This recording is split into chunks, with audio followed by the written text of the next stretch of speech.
होती तो राम का वनवास नहीं होता। सरस्वती को अगर देवता लोग प्रेरित नहीं किए होते तो राम का वनवास नहीं होता। भरत जी नहीं होता तो राम का वनवास नहीं होता। शाम को महाराज दशरथ कैकेयी के महल में नहीं गए होते तो राम का वनवास नहीं होता। तो राम का वनवास नहीं होता तो रामायण भी नहीं होता।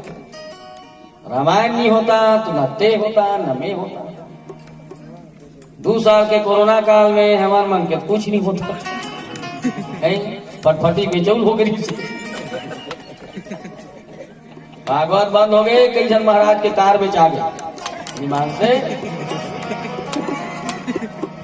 ये में किया थे का फोकट में रामायण पढ़ते।